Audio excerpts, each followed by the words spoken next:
Maryland basketball's lackluster regular season ends on a 4-game losing streak. Meanwhile, women's basketball awaits selection Sunday after a disappointing loss to Oregon. But don't worry, Terps fans. Baseball, softball, women's lacrosse, and gymnastics all picked up wins this weekend. And you are in the right place as we will break it all down on this edition of The Left Bench.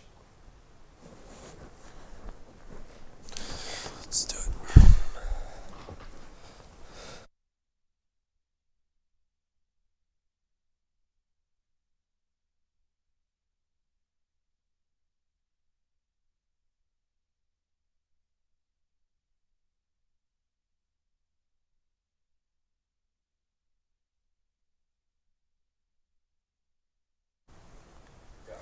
Welcome into the Left Bench, brought to you by Terrapin Sports Central. I'm Ben Wolf, alongside my main man, Andrew McBride. And Andrew, boy, do we have a packed show tonight. We do, Ben. This weekend there are wins, losses, tournament bursts, and tournament appearances.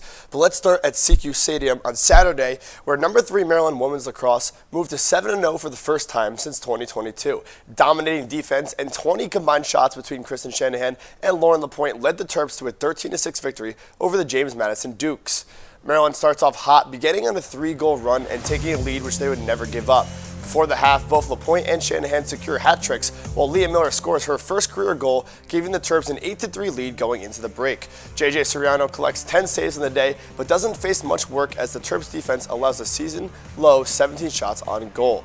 Into the second half, Maisie Clevenger's first goal since returning from last year's season-ending knee injury puts Maryland up 10-4, and Shanahan gets her career-high 6th goal of the day to secure Maryland's 13-6 win. Here's head coach Kathy Reese. Out-of-conference game with Penn coming up after that, and then we're all Big Ten opponents, and you know the Big Ten is tough. They're doing it's always every game is tough. They're doing really well right now, and so we've got a lot of battles ahead of us, but we'll just stay focused on one at a time. And today, the focus is enjoy this win. We'll get back to work tomorrow. So Maryland women's lacrosse is off to a perfect start this season, and a big reason why is a graduate transfer whose path to College Park came with a bit of history. TSC's own Korzak has more. 7 games, Oh my God, 7 that wins. reader is the longest It's reader I've Maryland ever women's had in my lacrosse life. best start to a season since 2022, as the Terps are ranked number 3 in the country. A big reason why? A new kid on the block, Keely Block. The graduate transfer from Penn has quickly become part of Maryland's offense. But wearing the red and gold means more than just joining a top program. It means coming home. Ever since I was little, I always dreamed of going to Maryland. I remember going to all the lacrosse games right here when I was little with my mom and my little sister. The Eastern Shore native grew up in a lacrosse family. She oftentimes found herself in College Park watching the Terps play, dreaming what it would be like to play for Kathy Reese. If you went to Maryland, you were like the best. So I just always wanted to be the best. Instead, her path took her to Penn. She turned into one of the league's top attackers, scoring 42 goals last season, earning all Ivy honors while helping lead the Quakers to the NCAA quarterfinals. Playing in the Ivy was amazing. It was really great just to develop myself as a player throughout all 4 years. Now for Terps fans, the name Keely Block may ring a bell. Last year, she scored 3 goals right here at the Plex to help eliminate the Terps in the NCAA tournament. This year, she's on the other side, trying to help the Terps make a run at the national championship. Obviously, when we scored at the end, that was absolutely electric. Any overtime win is fun. And after eliminating her childhood team, she had 1 year of eligibility left and knew exactly where she wanted to go. It felt really good just to have Kathy watching me play and be like, okay, she's gonna be there for us next year. I just wanted her to know that I was gonna do the same thing at Maryland too. Head coach Kathy Reese says what Block brings to the program goes far beyond just scoring. She came in here and was a leader from day one. We just became a little older, a little more experienced, and having that game experience at the highest level, competing for one of the best teams in the country. Now, the player who once helped knock Maryland out of the NCAA tournament is helping power its perfect start. I mean, there's just a level of excellence that Kathy holds us to. Just going one game at a time is something that I have really been thinking about. Playing as hard as you can every single day is something that I kind of hold myself to. From watching Maryland from the stands as a kid to helping lead the Terps on the field today, the journey to College Park has come full circle. For Terrapin Sports Central, I'm Owen Korzak. Wow, what a great story by Owen, and it's awesome to see those homegrown stories coming here to play to play for Maryland and wear that name across their chest with such pride. It's got to be a great feeling to wear that name across her chest, and she's definitely chasing an even better feeling, which she did with UPenn, which is winning an NCAA tournament game. Definitely, you got that right. Now to men's lax, the Terps took a quick trip up I-95 to Newark, Delaware, taking on the Blue Hens in a much-needed get-right game after dropping their last 3. Maryland opens up the game firing, scoring 5 of its 13 goals in the first quarter. Chris Lyons finds the back of the net 4 times, while Braden Urksa and Leo Johnson tallied hat tricks of their own. The Terps take the early lead in the first and never look back as they defeat Delaware 13-8. A roller coaster Maryland women's basketball season has once again reached a low point as the 6-seeded Terps were upset by 11-seed Oregon in the Big Ten tournament. The Terps held a lead into the fourth quarter thanks to Oluchi Okonawa, who had 27 points. The good news, Maryland dominated inside the paint with 48 points, but the bad, their perimeter shooting struggled, going just 1 for 15 from three-point range. The Ducks outscored the Terps 21-11 in the fourth quarter to hand Brenda Friese's squad the 73-68 loss. The Terps will now wait to see where they land on NCAA Tournament Selection Sunday. And now with that loss, the Terps sit at 23-8. And although there were many contributors to the way the regular season panned out, 4 Terps shine the brightest for Brenda Friese and team. Rise Simmons is in Studio B with a look at who was honored last week. Rise, what do you got? Yeah, guys, 4 awards for the Lady Terps. Let's start with the hometown hero. It's Sailor Poffenbarger. She spent her last 2 seasons playing for the red, white, gold, and black. Poffenbarger received the nomination for the Sportsmanship Award, highlighting excellent sportsmanship and ethical behavior. Poffenbarger has been a great leader for the Terps in her time at Maryland, starting in all 29 of her appearances this season. Another big name for Maryland this year was senior Yarden Garzone. And after the regular season, she earned the All-Big Ten third team.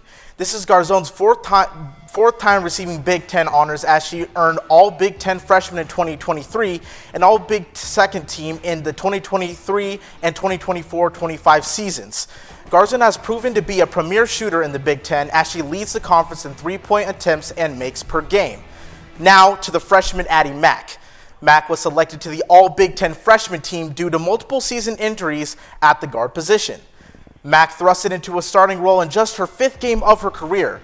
The Minnesota native has blossomed in Coach Brenda Friese's fast-paced offense, averaging 10.7 points and 2.3 assists per game. For Terps fans, Mack is a name that will have everyone excited for the coming years. Last, but certainly not least, is the electric junior Oluchi Okonawa. Okonawa was selected for the All-Big Ten first team along with the All-Big Ten defensive team. Okonawa has been the driving force for the Terps on both sides of the ball all season long. Offensively, she averaged 18 points per game and is in the top 10 in the conference in points, field goals made, field goal percentage, free throw makes, and free throw attempts per game. Defensively, she averaged 2.3 steals per game, which is 3rd best in the conference. Poffenbarger, Garzone, Mack, and Okonawa have all been consistently playing meaningful basketball for the Terps this season. These 4 will need to continue their excellence as they embark on their quest in the NCAA tournament. Back to you, Andrew and Ben. Thank you, Rise. And Oluchi Okonawa is going to have to be that X factor if Maryland wants to make some noise in the NCAA tournament. Yeah, and he just mentioned 4 players. They're all stepping up, and it's great to see because so many injuries to this team earlier on the season. Now you have players like Addie Mack, just a freshman, playing so well, filling those shoes. So it's great to see, and hopefully they can continue on. Yep, they'll definitely have to step up. Maryland men's basketball returned home to close out its regular season on Senior Day, falling short in a nail-biting contest to number 11 Illinois. The Terps take advantage of Illinois turnovers right away, including a steal and dunk for the senior forward Solomon Washington, but it's freshman Andre Mills who dominates and keeps the Terps in the game. The Terps start the second half hot from beyond the arc, but can't hold Illinois from the free throw line. They stay within striking distance, down just 2 with a minute left, but as the clock winds down, the Terps can't close out the game. 30 points from Mills and 14 from Darius Adams aren't enough to get past the Fighting Illini, falling 78-72. They shoot high-value shots at any point in the clock. They rebound any of those misses higher than any team in the league. And when they get the ball back, they shoot another high-value shot. Sunday's loss means Maryland finishes with a program worst 4-16 in conference play. Yeah, it wraps up a regular season of growing pains in Buzz Williams' first year. To break down why, TSC's Ryan Martin is with us live in College Park. And Ryan, did you take a wrong turn on your way to the Xfinity Center? Is that a barn behind you? Where are you? Are you okay? Andrew, I'm fine. It is a barn, and don't worry, I'm just a block away from Maryland men's basketball's home facility, and it's at the University of Maryland's campus. You guys can see it's like behind me, but trust me, you do not want to know what it smells like over here. I'm at this little farm because it's reminiscent of head coach Buzz Williams' hometown of Van Alstyne, Texas, a small farming-focused community.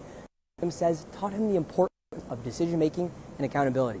Those have been pillars all season long for Maryland men's basketball, and has even led Van Alstyne to being the namesake of a lame Maryland offensive play. Whether it was that play on Sunday or Maryland's season overall, the Terps have learned that, like the droppings behind me, there's plenty to clean up.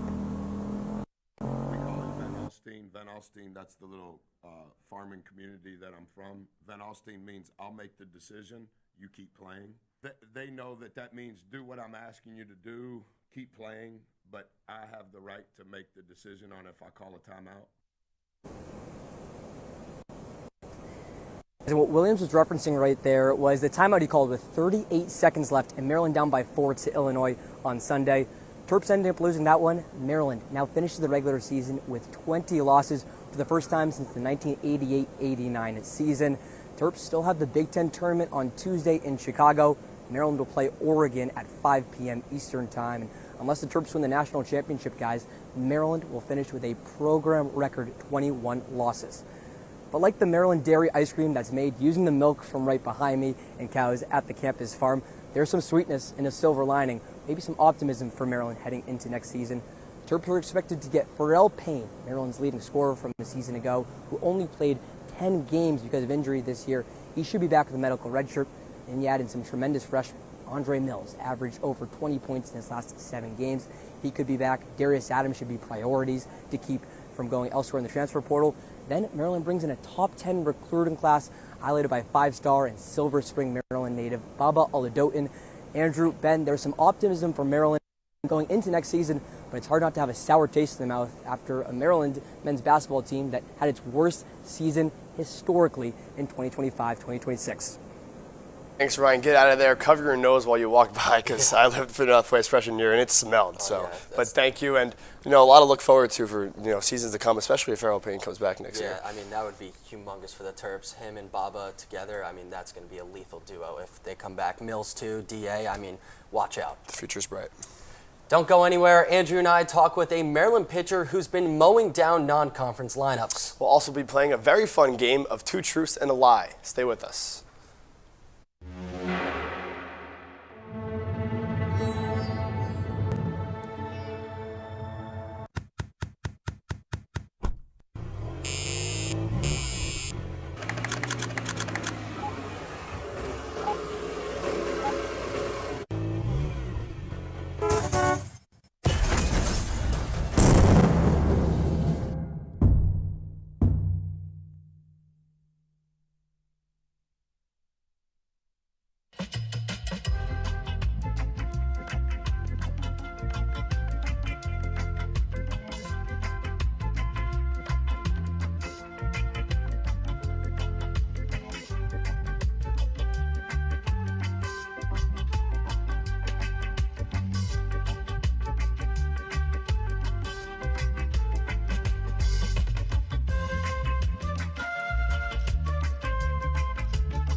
Welcome back to the Left Bench, presented by Terrapin Sports Central. Andrew McBride next to my partner here, Ben Wolf. And Ben, it's finally getting hot outside, and another team that seems to be warming up alongside with this weather is this Maryland baseball squad. Oh, you got that right. Maryland baseball's won 7 of its last 8 games. But before we get to that, why don't you recap the success Maryland wrestling had on the mat this weekend? You're right, I will. Well, Maryland wrestling wrapped up the Big Ten Championship Sunday with 3 Terrapins earning podium finishes and automatic bids to the NCAA Championships. Leading the way was Carter Young, the number 5 seed, finished 4th, highlighting highlighted by a dominant 11-3 major decision in the consolation semifinals. Dario Lemus battled through the consolation bracket to secure his first career NCAA qualification, finishing 6th overall, and Branson John reached the podium for the second straight season, taking 7th place. As a team, Maryland finished 11th with 35.5 points. Young, Lemus, and John will now represent the Terps at the NCAA Wrestling Championships in Cleveland, beginning March 19th.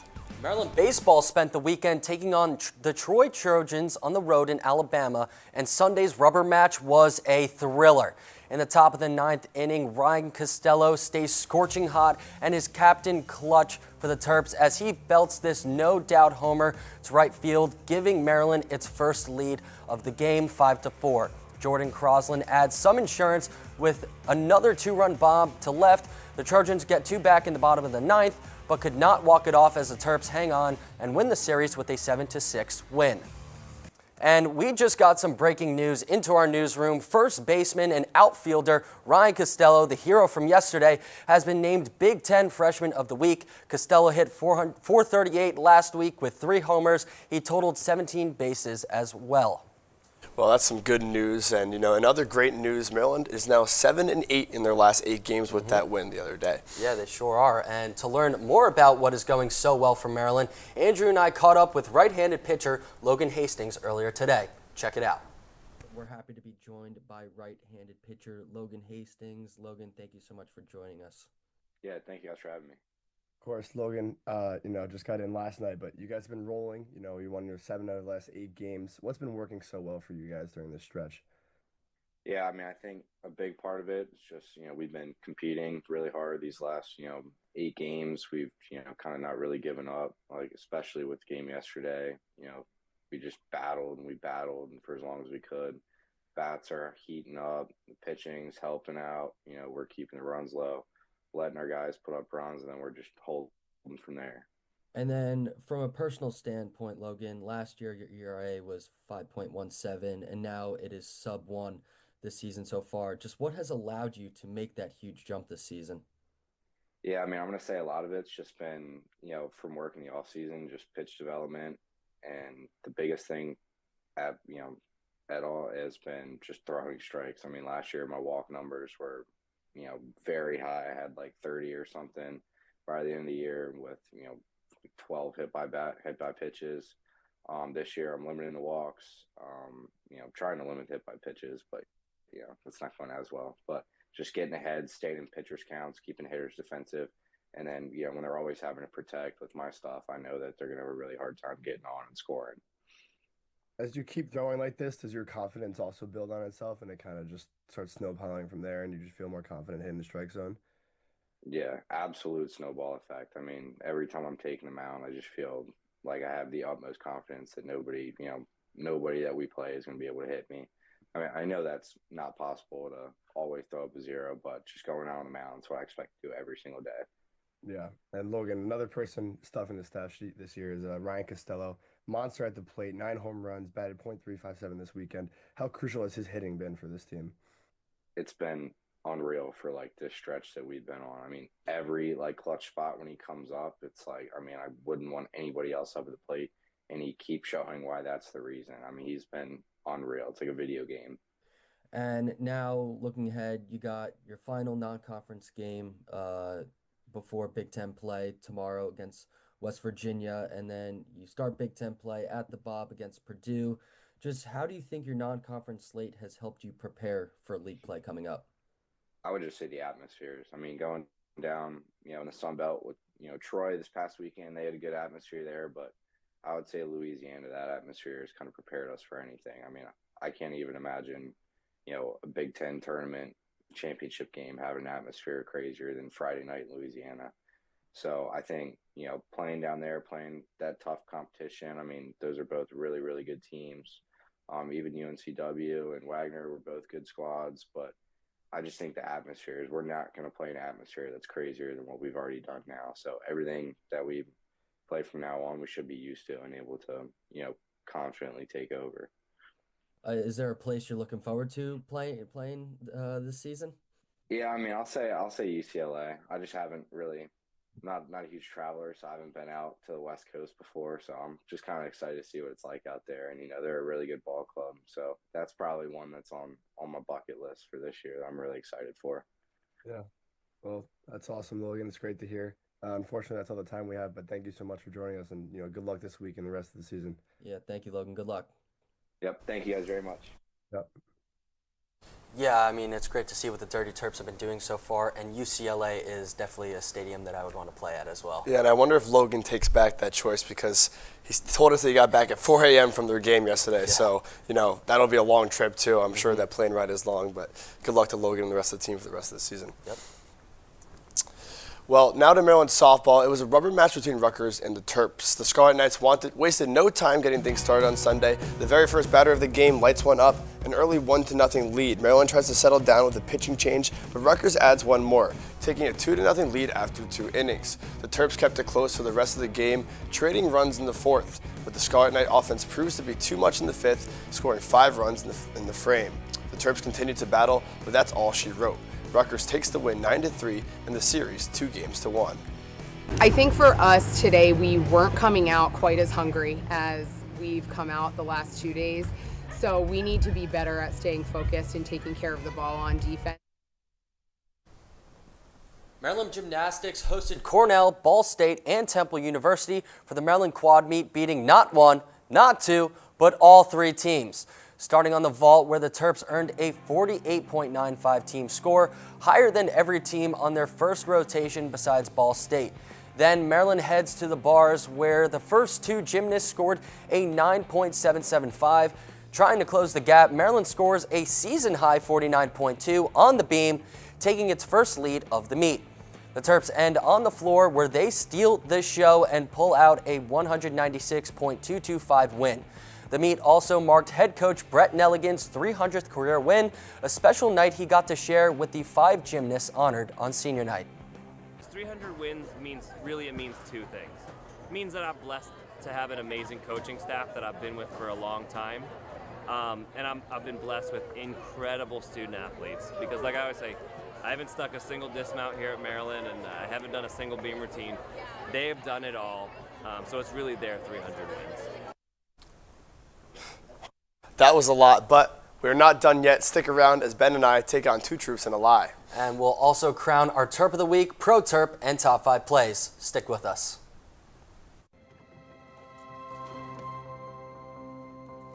The impact of a meal goes well beyond feeding our bodies. Because when people are fed, futures are nourished. Everyone deserves to live a full life. And with your help, together we can end hunger. Join the movement at feedingamerica.org/act now.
Welcome back into Terrapin Sports Central. Me and Ben still here behind the desk. It's our favorite block. It's time for our game. 2 truths and a lie we're playing today. Ben, it's March, so I wanted to go with a basketball theme. So I'm gonna quiz you on women's basketball, and you're gonna quiz me on men's basketball. All right, let's see it. So let's see how we right go. now I have 2 truths and a lie for Ben that I made up. So let's put it up on the screen here.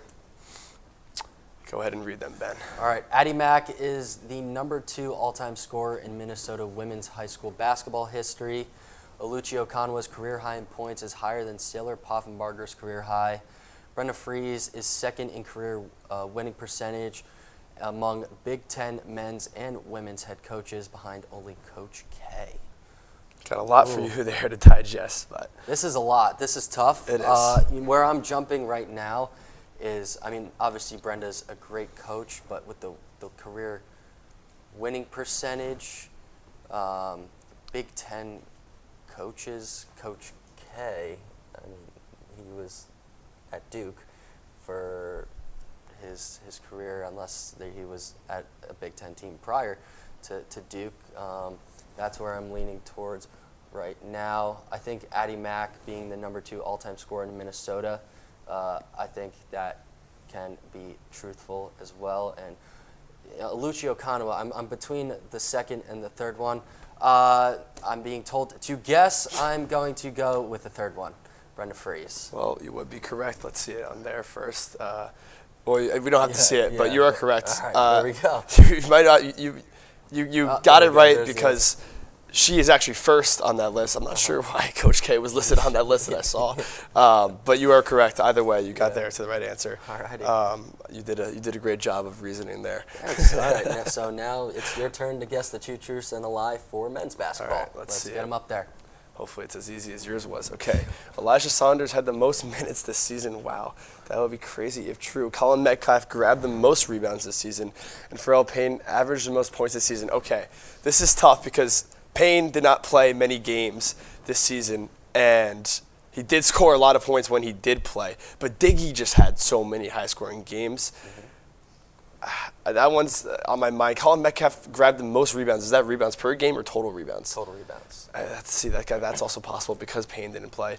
And then Elijah Saunders had the most minutes this season. I think that's possible. I think he was on the court a lot because I said his name a lot, whether it was for good or for bad. Yeah. So I'm between the second and third one like you were. I think Pharrell Payne did score a lot of points. Diggy did have a lot of games, but I'm going to go Colin Metcalf. I don't think that is true. I think other players grabbed more rebounds than him. Well done. Boom. That's Look good. at us. We did it. We had a couple bad streaks. Here it is. You see it there in the yellow. We had a couple bad streaks of playing games. We made it easier for ourselves for only adding two guesses here. So I'm glad that we both figured that one out. I think we both tried to trip each other up, but we were able to read between. You did. I bet there is time. some stat that says the Pharrell Payne one doesn't count because he didn't play enough games. True. But You are correct by that time. Well, now we went from one special game to another. It's time to name our Terp of the Week, and this one is a special Terp of the Week. It's our very own and Maryland softball's Aubrey Worst. Aubrey is in the studio right now serving as our teleprompter, so let's go and see her reaction in Studio B. If they can't show her, well, either way, it's well-deserved. Let's just check out why. Tie game. Oh, there it is. Never mind. You see her. Look at her. Woohoo! Go Aubrey. Yeah, she had no idea this was happening. That's awesome. She works hard behind the teleprompter and on the mound. Well, now let's see why she deserved our Terp of the Week. It's a tie game. Runners at second and third with 1 out in the 6th inning. No problem for Aubrey. 2 clutch strikeouts to get out of the jam. Add 2 more in the last frame, and that's good to earn Worst Terp of the Week. Congrats again, Aubrey. Amazing job. Now for our pro Terp. In a Maryland uniform and is now repping the red, white, and blue of the Washington Wizards. That man is Juju Reese. Reese shined in his first 3 NBA games with a monster performance of 18 points and 20 rebounds against the Utah Jazz. Reese joins Shaq and Tim Duncan as the only NBA player in the last 40 years to record 20 rebounds in their first 5 games. Congrats to Juju Reese on being named our Pro Terp of the Week in back-to-back weeks. Back-to-back weeks for Juju. That's got to be a first in left bench history. But probably. now it's time to see some awesome plays, so I'm going to get it started. Let's do it. So here at number 5, this is Darius Adams in the corner. A crucial part, Diggy Coit drives. The pump fake, give that guy a map, and then the splash. Darius Adams, I think that was to tie the game or go down 3. Either way, electric moment. Unfortunately, Maryland basketball couldn't hold on for the win, but still an awesome play from the freshman. Yeah, it definitely was a great shot and great game. But here at number 4, we got this Caitlin Bowden save. I mean, here we go in slow motion. Look at that. Those cat-like reflexes right there, man. That's and then crazy. number 3, another cat-like reflexes, or should I say Catlin-like reflexes. Catlin Olensky with the comebacker catch, and then the little dance at the end. I don't know what she would call that, but either way, a great catch, a great celebration. That's our number 3 play of the week. And here at number 2, we're heading back to women's lacrosse. This time, it is Corey Edmondson with this little bank shot, I guess.